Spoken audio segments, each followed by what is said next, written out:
Parlons d'immigration d'ailleurs. Et là encore, regardons les choses clairement et avec lucidité. Est-ce que c'est l'Union européenne qui nous a imposé le droit du sol ? Est-ce que c'est l'Union européenne qui nous impose de maintenir les accords scandaleux avec l'Algérie ? Non, bien évidemment. Est-ce que c'est l'Union européenne qui nous impose d'octroyer des aides sociales sans limite, des logements, l'accès à différentes prestations en tout genre, que vous travaillez ou non aux immigrés ? Eh bien, c'est toujours non. Est-ce que c'est l'Union européenne qui, aujourd'hui, est responsable de la scandaleuse non-application des obligations de quitter le territoire français ? Eh bien, c'est encore non.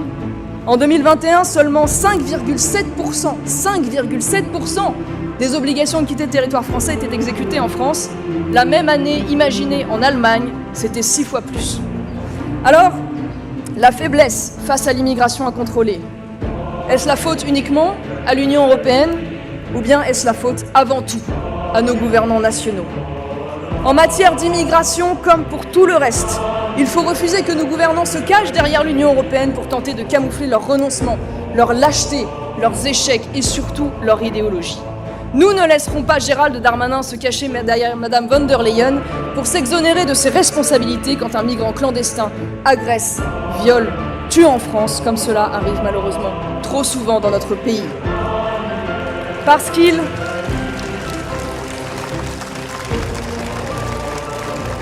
ne le font pas, parce qu'ils ne le feront pas, parce qu'ils ne l'ont pas fait hier à Bordeaux, parce qu'ils ne l'ont pas fait hier à Annecy, parce qu'ils ne protègent même plus nos grands-mères ou nos petites filles, alors plus que jamais, le combat de reconquête est nécessaire.